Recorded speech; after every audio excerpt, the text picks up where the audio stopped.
Jedediah Bila, who, again, I had on the show a couple weeks ago, she's really just become sort of an all-star in sanity. And I love promoting people that are actually fighting the machine. And she was once part of the machine. She was a co-host on The View. I don't know exactly why she didn't remain a co-host. I'm guessing she probably just couldn't take it, much like Meghan McCain, just couldn't take it anymore. It's very hard to be an outsider on a show called The View, which was set up to show different viewpoints of different women, but has become, you know, a major echo chamber. Anyway, they brought her back. They didn't let her in studio. We're going to play you about a 1.5-minute clip here, and just listen even to the tone with which Joy Behar uses as she introduces Jedediah.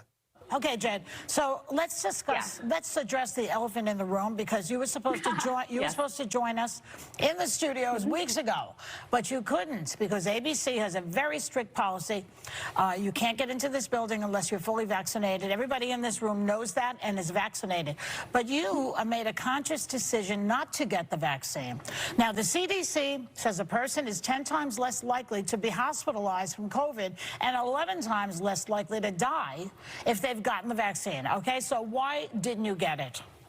I have a medical exemption to the vaccine that's been written by my infectious disease vaccinated specialist in New York City that's been co-signed by 3 other doctors. I'm not a candidate for this vaccine. I also have sky-high, multi-tiered, multifaceted natural immunity, very, very high, that has also been proven, it has been shown, and it is substantiated by letters from these doctors. So for me, personally, this vaccine poses a greater risk than a benefit. I'm also not a risk to any of you. I know there's been a lot of debate about that, but I have these doctors who've gone on record with that as well. So my point about all of this is that I am not anti-vax. What I really want is for people to make these decisions for themselves. I want every one of you to sit with your family members, to sit with your trusted doctors, and to say, what is the best decision for me? However, I do oppose mandates. I oppose them on the fact that let's look at the science. This is a vaccine that was created to prevent severity of disease and to prevent hospitalizations. Now, we can have a whole debate on that in itself,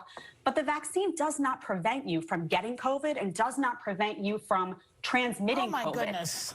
Reality, no, and we have that's seen that. Not so. Come on. No, you've been at Fox TV you too don't have long. To, Joy, you don't have to listen to me on that. You don't have to listen to me. You can listen to the director of the CDC. You can look at the CDC's website. That is why masks were reinstated for people who were vaccinated, because they said, and they admitted, they came out and said, for this Delta variant, transmission is going to be a thing for vaccinated and unvaccinated people. I am prioritizing my health, and people talk about the common good. Over the health and safety You're not going to have a common good if you're not prioritizing your own health.